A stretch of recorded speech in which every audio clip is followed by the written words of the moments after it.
NBC's Michelle Sindor is reporting from Washington, D.C. Also joining us, Brendan Buck, former aide to House Speakers Paul Ryan and John Boehner. Basil Smikle is former executive director of the New York State Democratic Party. Both are MSNBC political analysts. Yamiche, what more do we know about the actions the Trump administration is taking against DEI programs? Well, President Trump has really made eliminating diversity, equity, and inclusion programs a key part of the first few days of this administration. And he's really, in some ways, fulfilling a campaign promise that he has been talking about and did talk about on the campaign trail at length and repeatedly. If we walk through some of the things that he's done just in the last few days here, he had federal staff, as you said, DEI staff placed on paid leave starting at 5 p.m. yesterday. He also ordered all DEI-related offices and programs to close. He removed all public DEI websites and social media accounts. And President Trump revoked an executive order signed by President Lyndon B. Johnson in 1965 that banned discrimination in federal contracting. And that was seen as a bedrock civil rights measure. That measure is now gone. Now, I've been talking to Trump administration officials, including the White House press secretary, who told me that this is really, again, President Trump doing well and making sure that he is fulfilling the campaign promise that he had told his voters and that really galvanized people to back him. And she said, in part, this is returning America to a merit-based society, though there is a lot of criticism for this as well. I talked to the president of the NAACP, who said that this is really a buzzword, diversity, equity, inclusion, and this is really the president going after all sorts of terms or all sorts of programs and initiatives that would help level the playing field and push back against bias in our country. He said in part that people should not be distracted by other core issues like the massive transfer of wealth and the gutting of federal services. So we expect to see some litigation against these executive orders. But as you just said it, this is really going to be something that is going to be front and center in this Trump administration, Chris. Brendan, the president of the American Federation of Government Employees had an interesting take on this, saying that Trump's attack on DEI is just a smokescreen for firing civil servants. How do you see what's happening? Well, as Yamiche pointed out, this is something the president has been talking about doing throughout the campaign. So on some levels, it's not surprising. But perhaps what I'm struck by is how far he went here. Undoing the bar on discrimination in federal contracting. I'd love to know what the explanation is for that. But the reality is Republicans feel like they have the wind at their back on this issue. And it's interesting because for so long, cultural issues were so much to Democrats' advantage, whether you're talking about gay marriage or abortion. And here now, Republicans think that they have sort of won the culture war on this, and that this is all an extension of, the quote unquote wokeism around the country, and this is exactly what a lot of Republican voters are looking for. I do think there needs to be some caution here. While DEI has certainly gotten less popular, it is not unpopular at large, and polling has been relatively split on this. I think it comes down to the question of: are you talking about being welcoming and inclusive to other people? Or are you talking about setting up a system where some people are advantaged based on their racial background?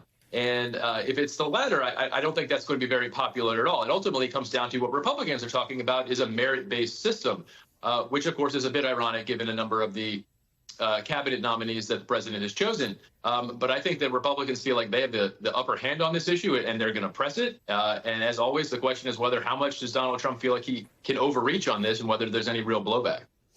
And Basil, that email that was sent out to multiple agencies also claimed that DEI programs, and I'm quoting here, divided Americans by race, wasted taxpayer dollars, and resulted in shameful discrimination.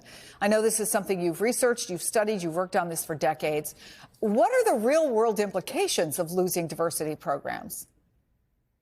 Well, some of the real world implications, at least in this short term, is that you're going to have folks in the federal government spying on each other, people that work in the same office. Like, how productive is that? Where does that move us as a nation? And going back to this point about merit, because there is this smokescreen that there is this meritocracy. There's never been a meritocracy in our country. And I'm glad Brendan made the point about the nominees, because that really does shine a light to the fact that there isn't a true meritocracy in our country. And so what we're seeing now is Trump deputizing people in the federal government to essentially push out anybody or anybody associated or could be considered a quote unquote diverse hire, because with their language, diversity, equity, inclusion means didn't earn it. So it really is a way to, from their point of view, essentially cleansing the federal government. And Brendan made an important point. The Republicans do believe that the wind is on their back because there are a lot of companies, by the way, that feel that they want to step away from this, that the requirements are too onerous, so they want to step out. And the last and really important point is, will this have an effect on state and local governments? Because if the federal government is saying that we're going to get rid of anything related to DEI, will their typical carrot and stick approach say, well, states and localities, if you engage in any of this behavior, we're not going to send you money either? That's where that pipeline and funding becomes really damaging really quickly. Well, it is really interesting. You mentioned the companies. We've seen some of the big ones, Brendan, McDonald's, Walmart, Amazon, make changes to their DEI policy. Although I'm reading that just today, Costco, which did not make changes, had a company annual meeting today, and they were pushing back against shareholders' proposal to urge them to conduct an evaluation of whether DEI poses a risk to them as a business. So I guess the bottom line here is, yeah, we do talk about the impact it's having within government that is very real, but it is setting the stage for something far, far broader. Absolutely. And the point about state and local governments is a good one. You can extend the same thing to any company, because if you'd be shocked, I would say, how many companies do business with the federal government. And it's very easy for the federal government to set standards by which, if you want to do business with the government, you need to meet our standards, and you need to not engage in these things. And so there will be an effect all throughout the private sector. If you want to do any business with the government, you can't have one of these programs, is ultimately, I think, where this is going to land. And like, basically everybody has some level of engagement. So, but to your point, the private sector has been getting ahead of this themselves. I think they've seen a lot of blowback within their own ranks. And I think that's happened over a number of years. But certainly with Trump coming in, nobody wants to be the last one standing there with a DEI program on their website.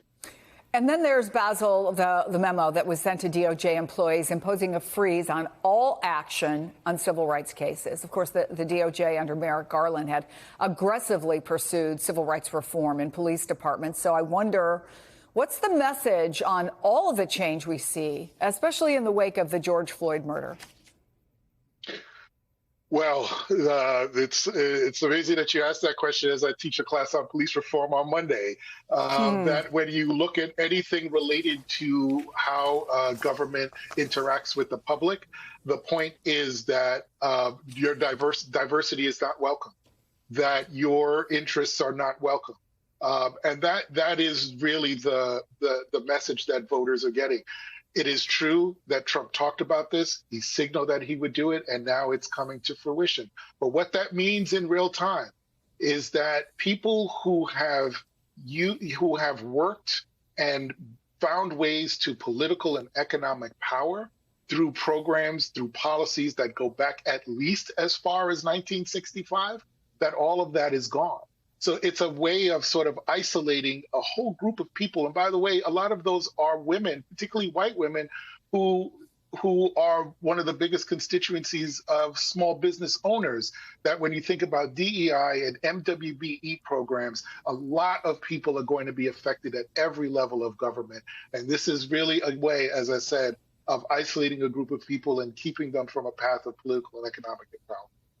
Yamiche Alcindor, Brendan Buck, Basil Smikle, thank you all so much.